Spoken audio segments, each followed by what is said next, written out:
2002 to order. This bill requires each institution of higher education governed by the Board of Regents not to increase the cost of tuition in subsequent academic years after an undergraduate student's first academic year. Senator Cornwell, do you have any opening remarks? Well, yeah, it sounds like an interesting idea, but there are a host of problems with implementing it.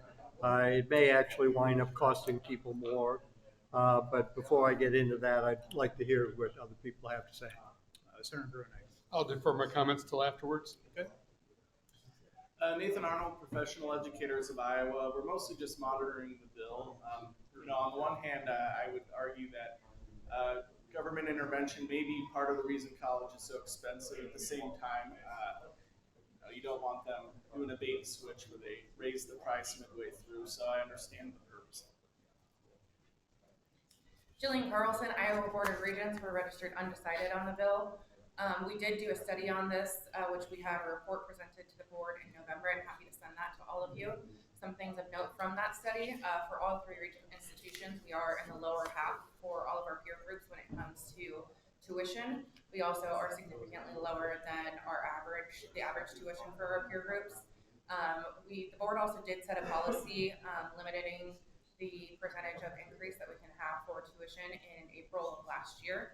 So we can no longer increase tuition more than the 3-year rolling average of the higher education price index inflation rate.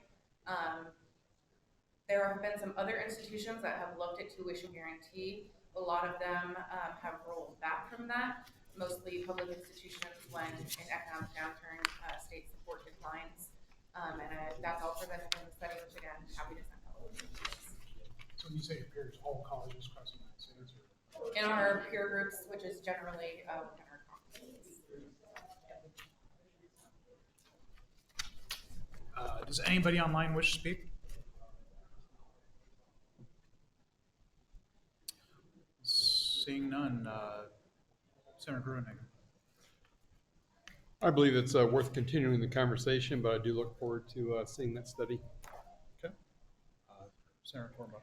Well, speaking as someone who has read the study, I can tell you really need to take a look at it. The basic constraint that we have to face is that the universities have to pay their bills. So if you're expecting inflation over time, let's say 3%, then freshman year, you start with that. 3% on top of that, 3% on top of that, 3% on top of that. That's a total of 18% increase, total 18% of the original tuition level. If you're going to pay your bills, what you have to do, and if you can't raise your tuition, what you have to do is to front load the set of charges.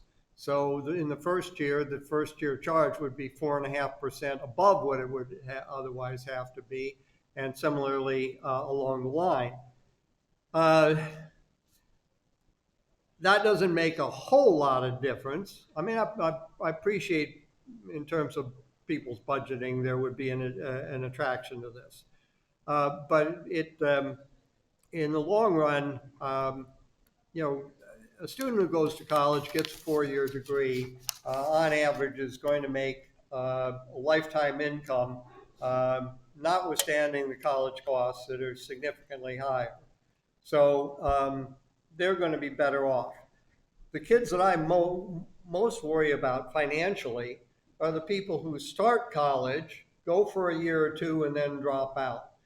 They wind up probably taking on a fair amount of debt, and then not having the degree, the credential that would justify a job, or there would be the entry card into a job that would pay a higher salary. So front loading the tuition costs, that's what you have to do to have this level tuition over 4 years. Front loading those tuition costs is going to make it even harder road for those who drop out without a degree.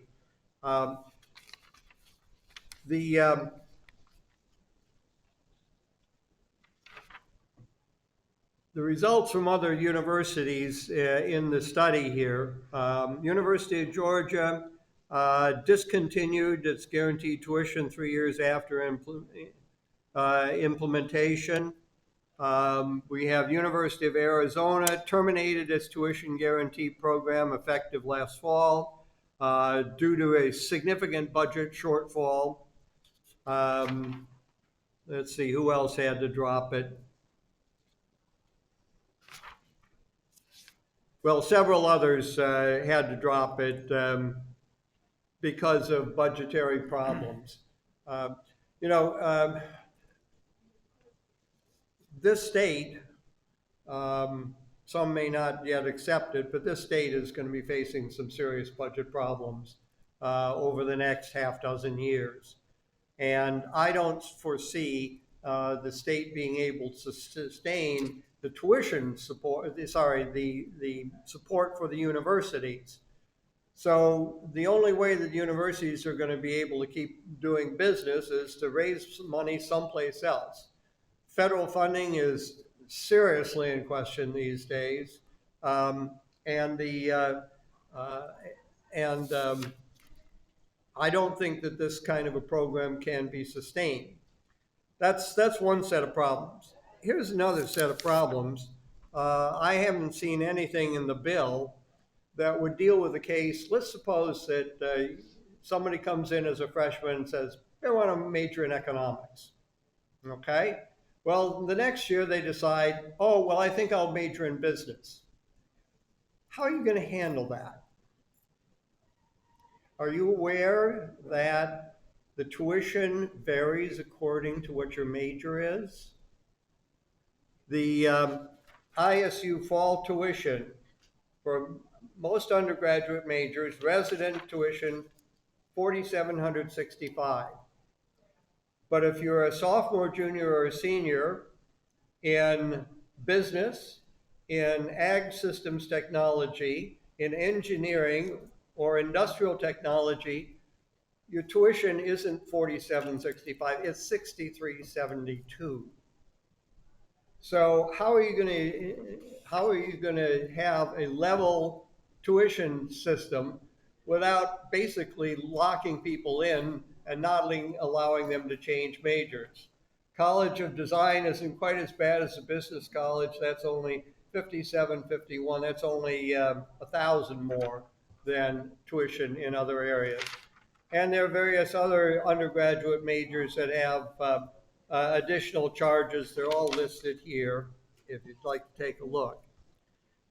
The principal thing that has caused tuition to rise considerably over the last couple of decades has been failure of the state to maintain support. This is the famous, infamous diagram, the X diagram. The decreasing line here is the percentage of university costs paid by state aid. The increasing line is the percentage paid by tuition. That's what's been driving tuition up. Notwithstanding that, Jolene is correct that Iowa State, University of Iowa, UNI, have done better than most of their peers. And someplace I have that chart as well. As far as, here we go. You can see here and down here, we're better. Our tuition is lower than most of our peer universities for in-state. So we're doing pretty well.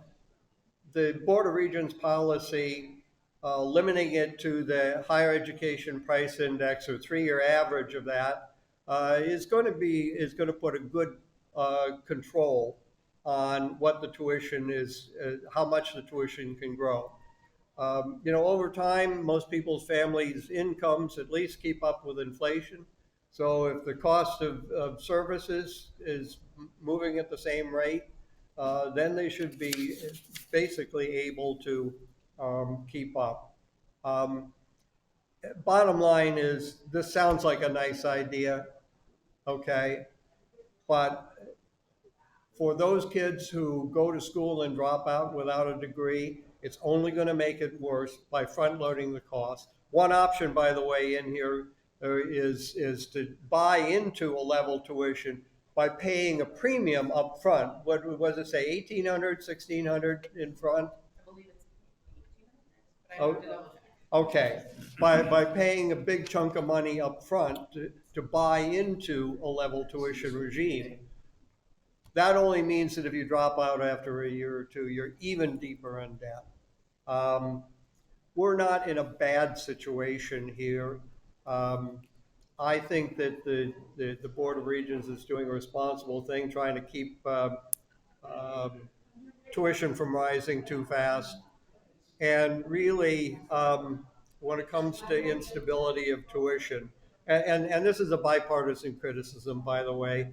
I remember back in 2000, 2001, with the recession that we had then, the Vilsack administration did the same thing that Republican administrations have done, is to look at the universities as a cash cow, okay? You can cut the universities when money becomes short, because universities can always raise money by raising tuition. I think if we want to give our families a predictable path for paying for college, we've got to keep up our end of the deal and maintain constant support. All right. Yeah, so I'll definitely take a look at that study and some of that information. Would just like to keep the conversation alive for now. So, thank you.